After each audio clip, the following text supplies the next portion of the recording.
Queridos hermanos y hermanas, el Evangelio de hoy nos presenta a Jesús junto con sus discípulos en el último viaje hacia Jerusalén, hacia la cruz.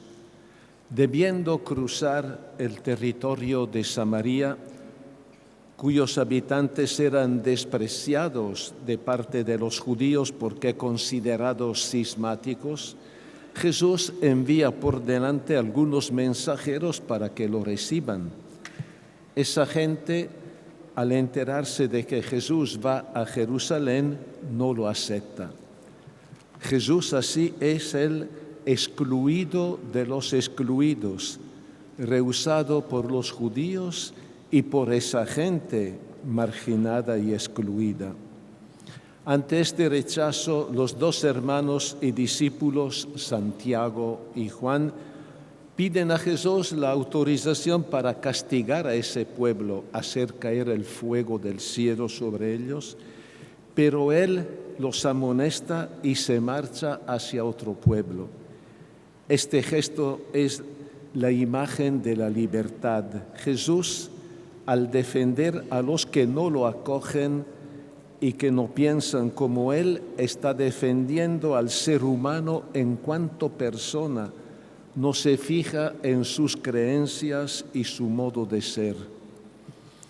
Luego Jesús con sus discípulos se dirige a otro pueblo y mientras van en camino un hombre se le acerca y le dice: «Te seguiré a donde vayas».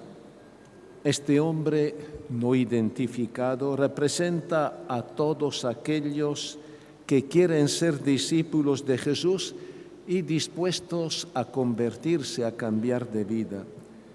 Y Jesús, con un ejemplo muy iluminador, le indica lo que implica seguirlo.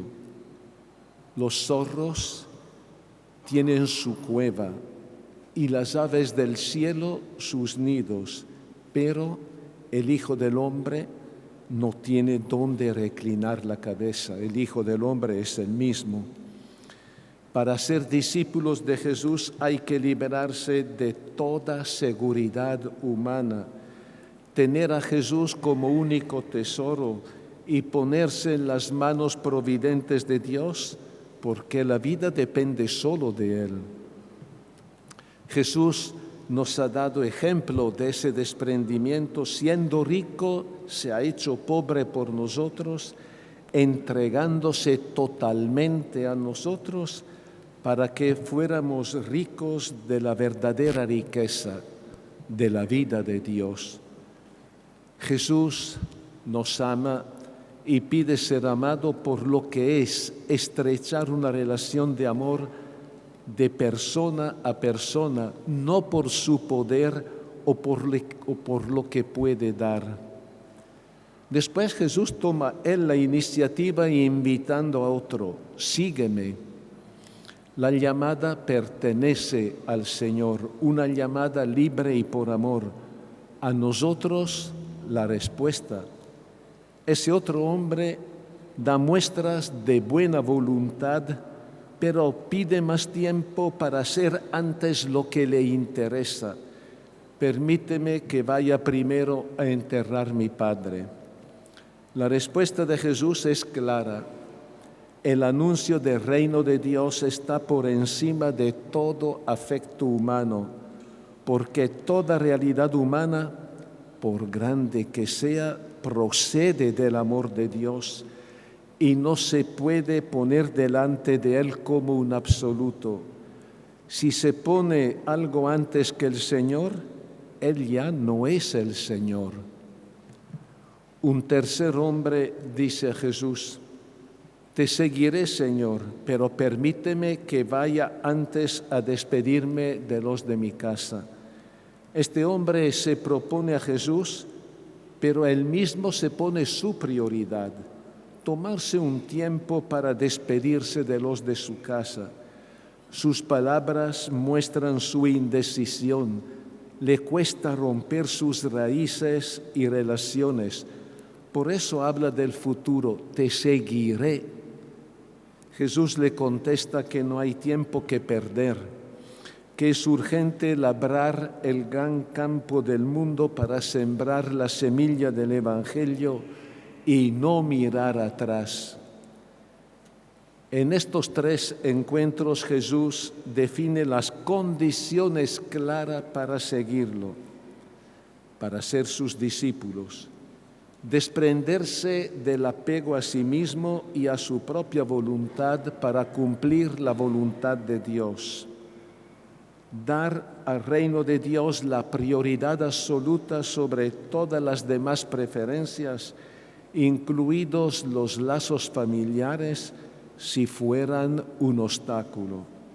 Y por último, confiar en su persona y seguirlo con recta intención y por amor, y no buscar la seguridad, el bienestar y los privilegios. En las respuestas de los 3 hombres vemos reflejado nuestra realidad ante el llamado de Dios. Por un lado, nos atrae la propuesta de seguir a Jesús, pero por el otro, no queremos romper con nuestros apegos y ataduras. Nuestra voluntad está dividida. Queremos estar con Jesús, pero sin cumplir los medios. Por eso hace falta purificar y sanar nuestra voluntad, acordar nuestra voluntad a la voluntad de Dios, tener un espíritu de libertad, movidos únicamente por el amor a Jesús y por el deseo de servirle. Es lo que afirma San Pablo en su carta a los cristianos de Galacia que hemos escuchado en la segunda lectura. Él nos habla de que Cristo nos ha dado la libertad. Manténganse firmes para no hacer de nuevo bajo el yugo de la esclavitud. La libertad es el don gratuito de Jesús, nuestra vocación e identidad de cristianos. Jesús nos ha liberado del viejo modo de vivir marcado por el egoísmo, las pasiones, el mal, el libertinaje y la falta de ética y de referencia a Dios. La libertad de Cristo brota del amor, el libertinaje brota del egoísmo. Ustedes, hermanos, han sido llamados para vivir en la libertad. Háganse más bien servidores los unos de los otros por medio del amor. Por eso la libertad de amar.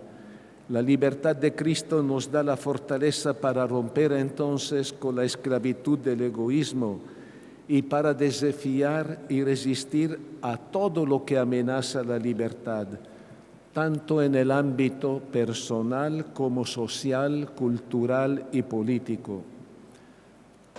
La sociedad y cultura de hoy, marcadas por el pensamiento relativista y la economía de mercado, no aceptan discrepancias ni cuestionamientos a sus dictámenes, aun cuando vulneran la dignidad y los derechos de las personas, de las familias o de los pueblos.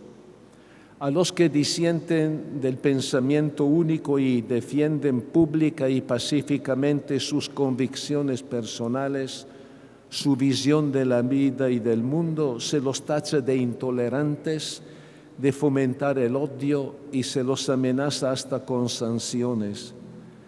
Ante esta manera prepotente de actuar, habría que preguntarse quiénes son de verdad los intolerantes y los autoritarios.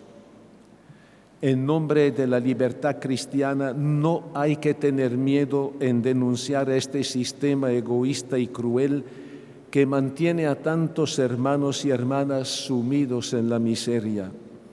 Se obliga a millones de personas a emigrar en busca de condiciones de vida digna, a enfrentar viajes peligrosos y se los espera con los muros de la vergüenza, la indiferencia y el egoísmo.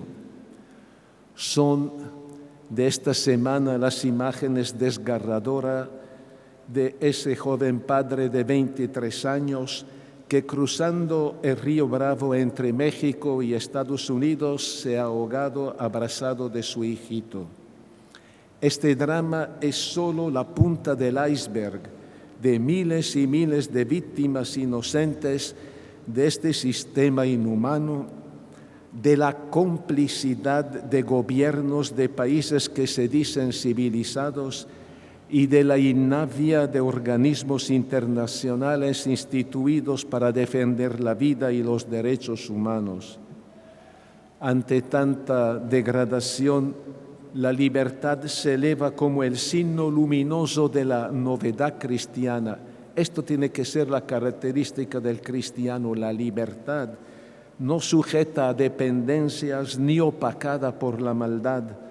Libertad que mueve a proclamar la verdad del hombre, de su dignidad, de sus derechos, y la dignidad de proclamar la verdad de Dios y a vivir el amor como Cristo entregando la vida por el reino de Dios. Amén.